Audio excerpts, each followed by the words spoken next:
Greetings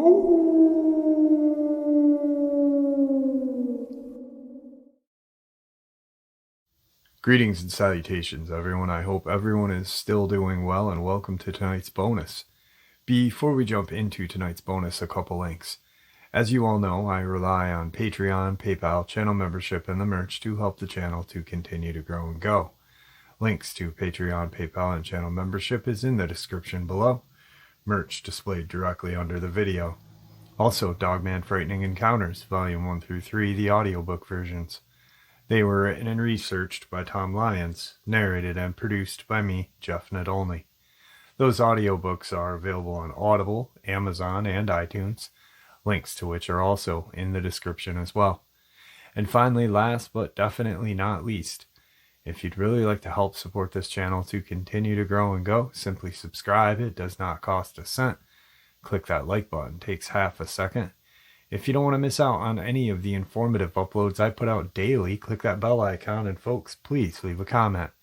Why? Well, because all these things, they really do help this channel to continue to grow and go, and yes, folks, they definitely do matter.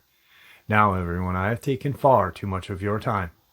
Let's jump into tonight's bonus, shall we? All right, everybody, today I have a subscriber with us. He goes by the name of D. He is, I'm honored that he was able to come on the show, take some time out of his day. D, how are you? I'm good. How you doing? I'm doing well. Thank you for coming on, and I appreciate the willingness and courage to come on the show and share your encounters with us. It's an honor. My pleasure. My pleasure. I got to get this out. So right now, the only time I may interrupt is if I've got a legitimate question about size or something, but the floor is yours. Okay. I am 53. Live in Tampa, Florida right now. I grew up in Massachusetts and would vacation in summers in Maine. From when I was a child up to my mid to late 20s, my parents owned some cottages up there. They would rent, and I had a permanent place up there. And we would go up throughout the summers and on the weekends. This event happened in a place just called Ocean Park, Maine. It's a little cottage town on the beach, just south of Old Orchard Beach. I had previously been on other Bigfoot and Dogman shows with Vic Cundiff. I was on his Bigfoot Experience 199 and Dogman Encounters 296. And those experiences all happened in this little town from the time I was 11 until my mid-20s.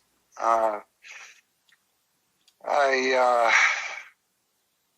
had explained most of them to Vic, but they happened so infrequently that I had kind of shut them out of memory. And as my kids got older, I started having kids of their own and would go out camping and whatnot. I felt the need that I had to at least warn them.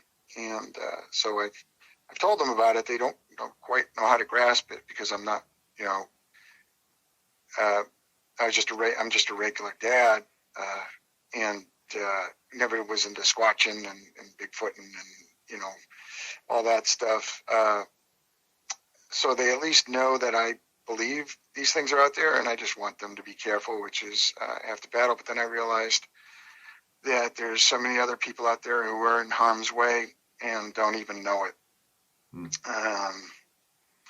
So in the Dogman encounter I had in '94, I was being stalked by a juvenile dogman and had run into it with a larger dogman. I don't know if it was a female or a male, but it was 10 feet tall. Wow. And it had the juvenile that I saw I was walking the tracks from Old Orchard into this town, and the last house before I hit my town, where there's nothing but brush, in the backyard, there was a being 5 to 6 feet in the air, full moon. I could see a silhouette, arms, legs, and head, making itself through the brush to meet me as I was going to head over the tracks.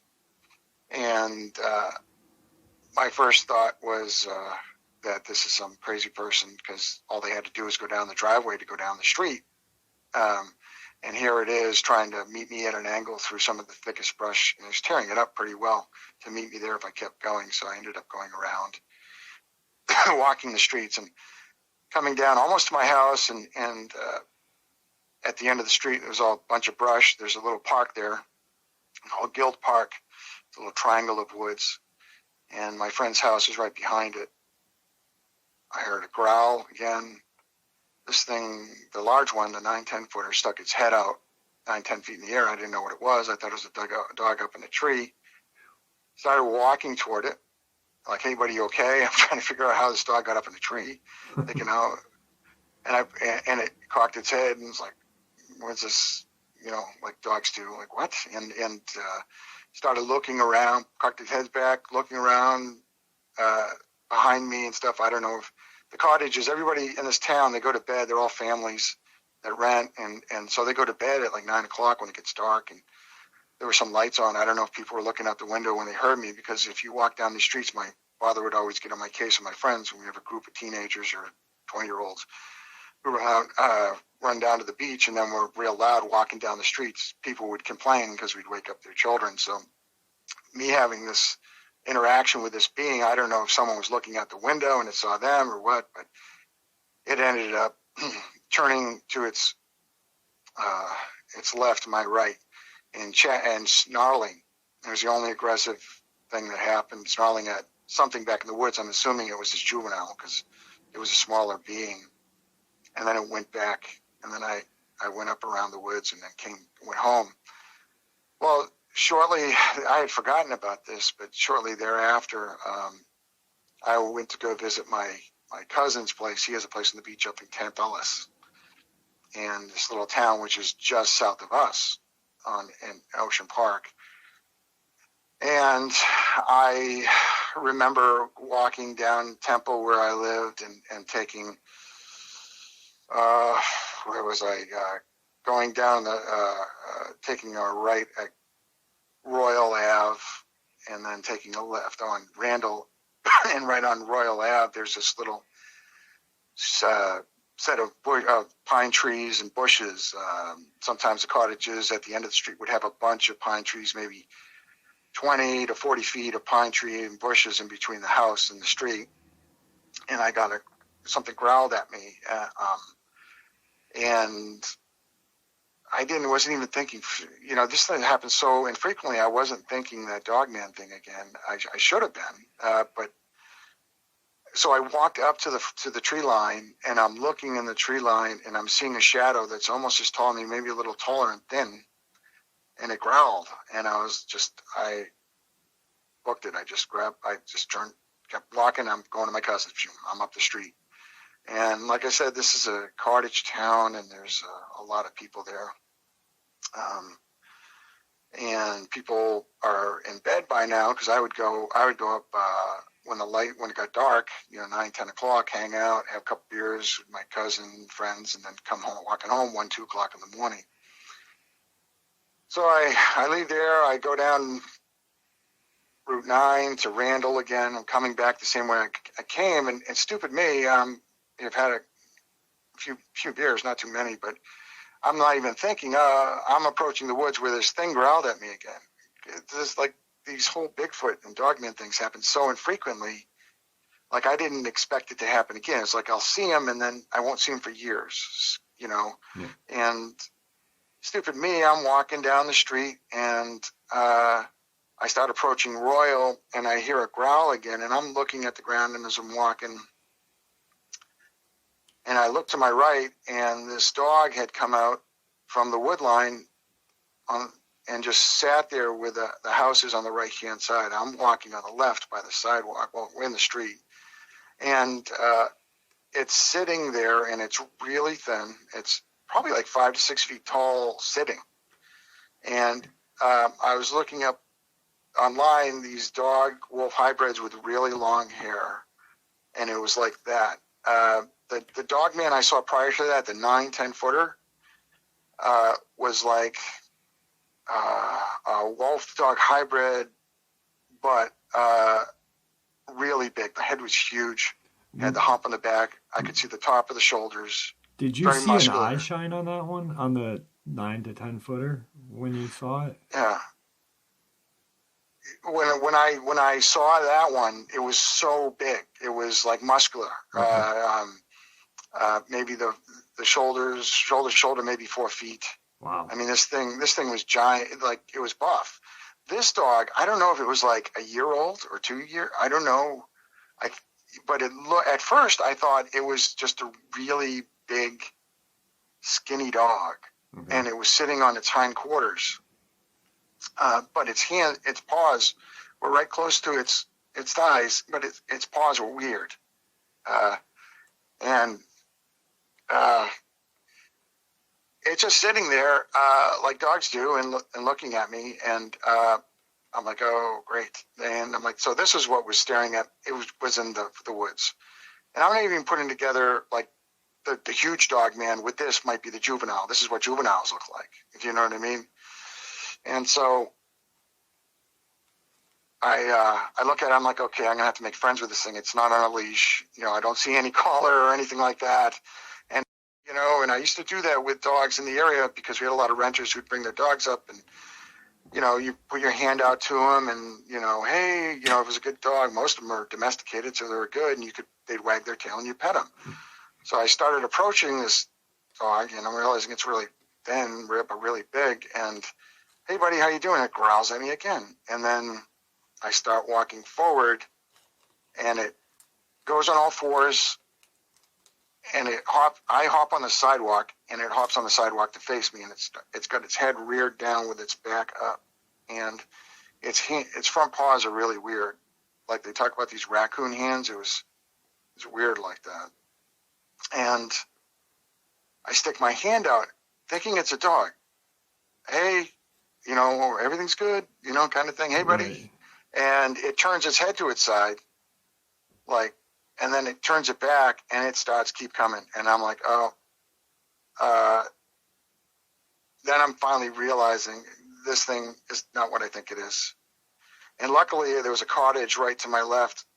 I had a friend, Paul, his aunt owned it, I believe, and he's a friend from growing up there, and he would vacation there at least once or twice a year, but she would rent it out. And I had just enough, I mean, this thing's feet away from me, and I had just enough time to get on his porch and open up the door. Thank God it was open. I shut the door, and I lie down on the front porch. It's a front porch, and the front door is right there next to it. And I'm fully trying to grasp. I'm like, oh my gosh, that must have been the little one, and it thinks I'm being aggressive with it, and I fully expected the thing to open up the door and just have at me. I didn't want to pound at the door yet, because I didn't know if Paul was there. If you know, you only frequented there like 1 week out of the summer, 2 weeks out of the summer, and so I'm lying down trying to keep as quiet as possible. My heart's racing like crazy. I'm praying, and I was so scared I passed out. I literally passed out, and thankfully it didn't. It ran off. Must have run off. And at 6 a.m., whoever was renting came down, and the guy, the wife had got her husband out there, and he grabbed me, and he's like, "Hey, what are you doing here?" And I'm like, "I'm sorry. This is my friend Paul's place. You're renting here. I apologize. There's some dog chasing me." And, I wasn't going to tell him some werewolf chasing me or anything like that. Right. And he's like, "No, get out of here." And I'm like, "Oh, thank God you didn't call the cops. I would have gotten in big trouble and everything." But I live right down the street, so I was able to run home. Anyway, anyway, so so that was, that experience. And, when we would walk at night, generally it was a group of us. We'd have friends, and we'd never try to walk alone, because the place, we always, it was creepy. People didn't want to walk by Guild Park alone. You could hear stuff in the woods walking around in Guild Park, and that's, where, I ran into a Bigfoot with my friends, and at least more than one occasion there. And so, I've been praying to God to try to remember these things. I totally put this event out of my mind. It's hard to explain, but when you have these experiences and you try to tell people about them, especially your family and others, and they just tell you, look, you can't tell anybody you've seen these things. They'll think you're crazy. I'm not sure if I believe you, even though they're family members who know you wouldn't lie to them about this kind of thing. And so for me, I learned to just, okay, I'm not going to go in the woods at night. I'm not going to walk alone in the woods at night, but I'm going to get this out of my mind. And it's my coping mechanism, I guess. So I was just trying to remember that. And then there was one other Bigfoot experience where we went down West Grand, Route 9 to Old Orchard, and we actually got right to Old Orchard with a bunch of my friends. I think there's a mini golf on the left-hand side there now. And there's a restaurant that used to be there. My friend used to work in. And my friend looks over, and I'm like, what's going on? He's like, there's a Bigfoot in their dumpster. And this is Old Orchard Beach. Nothing but people walking up and down the side. You wouldn't believe it. And I was like, what? And this is not a Bigfoot guy. None of us were Bigfoot guys. We were just kind of like, what? And I looked over, and his brother and his friends were like, you're crazy. And I'm like, what, dude? And I started running after it, and it booked right behind there's the railroad tracks, and it went right on the railroad tracks. I ran up to the railroad tracks, and it was like 50 yards ahead of me, 50 yards ahead of me. And it was all black, and it wasn't as big as the alphas that I saw that were like 10 to 12 feet. This thing was like my height. And I'm running, it's running, and it turns around, and it does a scream at me. And I just wanted to see it. I wasn't trying to run it down or anything.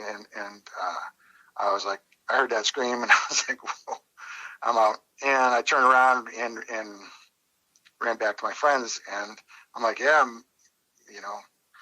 so-and-so was right. It's something. It's black, it's hairy, and it's pissed. And they're like, you guys are crazy, kind of thing. But that was the other event that I had forgotten. So, yeah, they're up there. If you've been in that area, you probably think I'm a liar. But, I had to get this out only because there are a lot of people. It's a quiet little town. You think you're safe. And people walk around late at night when the lights are on and stuff like that, but these things are out there. Excuse me. And I just had to get that out because you hear these stories that Jeff's talking about in the newspaper with these events where quote unquote pack of dogs had mauled somebody, and not that I think all these dogmen are out to maul humans, but I think they'll take the opportunity if they can find it. And even if you think this is a form of entertainment, or you find this entertaining and you haven't experienced these things, I just want to warn you that, we're not the apex predator on this planet. There are things bigger and badder, and you need to be very careful. Well, I hope you don't run into a situation like this, but I'm hoping that people will take enough care, excuse me, to avoid getting themselves in a situation that they can't get out of. Excuse me. And when I ran into this juvenile, the only thing I can fathom is that these beings are all about being an alpha predator, and if they feel challenged in any way, they have to address it. You hear stories where people take a pot shot at them, and then they drive home, and then the things in their backyard tearing their dogs to pieces because it feels like you went to its home and disrupted its life, and it's going to come find you. Well, I think they also have the attitude that the alpha reigns and you need to be tough, the survival of the fittest kind of thing. And if they feel challenged at all, they're more than happy to pick a fight. I think that's kind of what this juvenile did. I think it was confused because I was trying to be friendly and sticking my hand out, telling me, thinking it's a really tall, thin dog, and then realizing it's got hands, like raccoon hands. And like, oh crap, this was the one that was tracking me the other day and had led the 9-10 footer to me. And maybe he wasn't satisfied with the way the 9-10 footer dealt with it by just leaving me alone, and thought, well, I'm going to address this guy, and if he addresses me back, the game's on. That's the way I felt. I mean, it sounds weird, but I honestly think this is the way these things operate. I think they're very, very animalistic, but they're very, very smart. They're not quite human, not quite dog, but they're very territorial. And, I think it took it as me retreating and hiding as sufficient, like, okay, I'm still the badass. I'm going to leave him alone kind of thing. Right. But that was it. So. Well, I appreciate you taking, the time, like I said. Just one couple quick questions on when you were face to face with it, and you had your hand down, like, to coax it over to, say, hey, I'm friends with you. Yeah. It was dark out, obviously. Now, people say they see a amber color or a red color.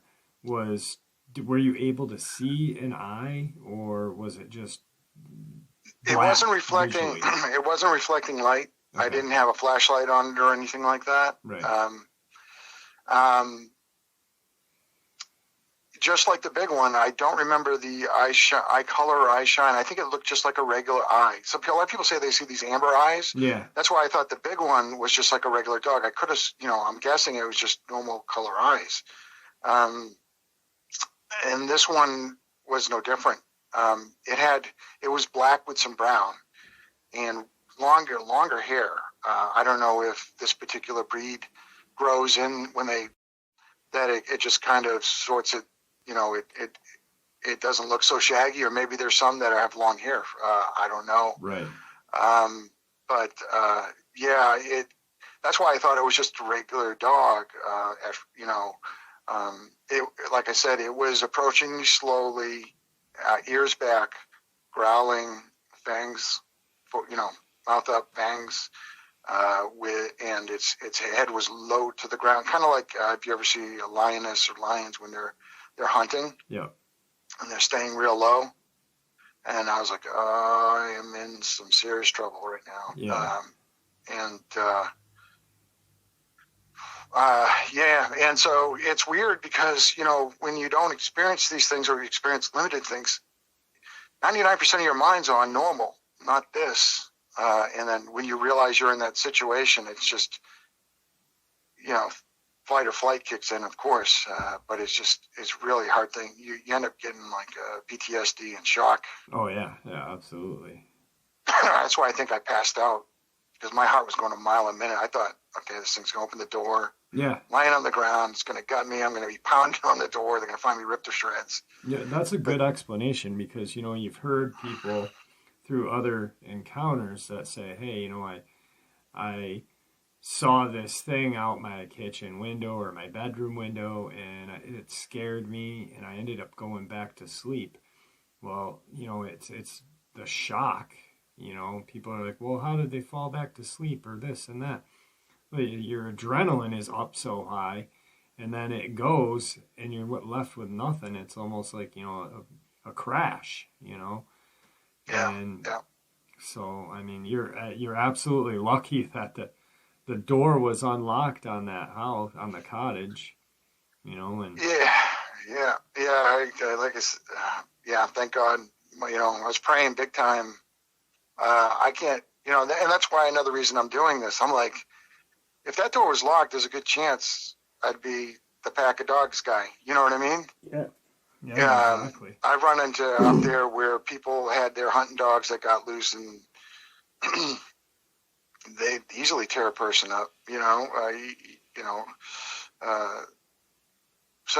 But yeah.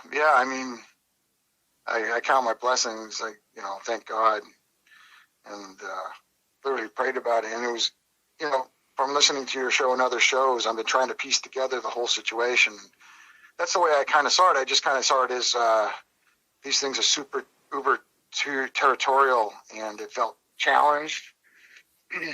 And because it didn't get me the first time, maybe it knew I would walk around at night visiting friends, right, and had no problem being like 2:00 in the morning, just walk around, be the only person in town up walking around, getting home or whatever. And I don't know if it was following me or what, but maybe it has some kind of thing where it was like, if I growl at this guy and he confronts me, game's on. You know what I mean? Yeah. And that's the way it felt. It felt like as soon as it sat down, it was like chill. And then I addressed it, and then it growled, and I think it took it as kind of me being aggressive again, and can only imagine that these things, it's a survival of the fittest for them. They got to be ready to go all the time, and they have their own way of dealing things. Yeah, pack mentality and. Yep. Yeah. So. Well, I really appreciate you coming on, sharing your encounter with us. Me and you, we had a little bit of a talk before the interview, and it was great talking with you, getting to know you. I think that it's important that more people like you come out and share, because you'd bottled this up for so long, PTSD, shame, fear, whatever. And I think that it's beneficial for other people to hear someone who has had an encounter that's afraid to share it. In that way, more puzzle pieces are put into play. Maybe then we'll have that puzzle put together. So. Yeah, at the very least, if there's anyone who's listening who will, in a rural town or in a suburb even, or, and they get that weird feeling like something's eyeballing me and I just can't place it, that they, don't shake it off and be very, very careful, because these things, they're out there and they have no problem going through yards and going through trash and dumpsters and right alongside of us. I think they, maybe even see us as a form of entertainment. Maybe they just like eyeballing us and seeing how we act as humans when we're walking around and whatnot. But if I can get it out there for anybody, that if you're going to go on a hike or a walk, or if you live in a rural area, don't even take putting out your trash or going for a walk lightly, where, you hear too many of these sad cases where a person's out in the middle of nowhere walking and they end up dead. Yeah. And I think these, not all of them, but some of them are opportunists, and if they can get away with it, and they'll do it. I think they'll do it. Yeah, right now we're dealing with, I 100% believe that what happened in Texas was an opportunistic kill, and it's a shame that, they're covering these things up, and more people are gonna die, unfortunately, because the news media or the powers that be are not saying, hey guys, be careful.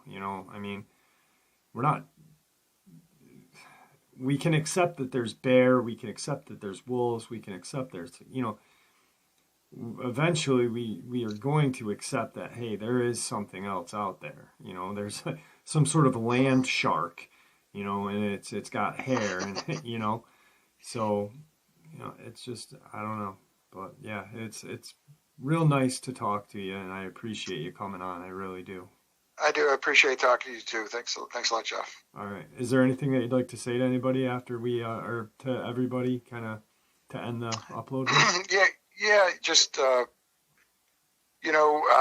if you're in that area, don't. If you're a researcher, don't. Please, just don't. I'm telling you these things. The ones I saw, the alpha Bigfoot and this alpha Dogman, they're not playing around. Most definitely. All right. All right. Well, It was Thank great you, Jeff. talking to you. Thank you, D. Thank you. All right, folks. I hope you all enjoyed tonight's bonus as much as I enjoyed sharing it with you. I'd like to thank you all for supporting this channel. Your support is what makes this channel special and what continues for it to grow and go. With that being said, everyone please stay safe, happy, healthy, and ever vigilant, keeping an eye on our children, our pets, our family, and friends. These creatures are real, they are out there, and they are dangerous. Share this information with the people you love and care about, and it may just help save their lives someday. Until next time, never stop asking questions and never stop searching for answers.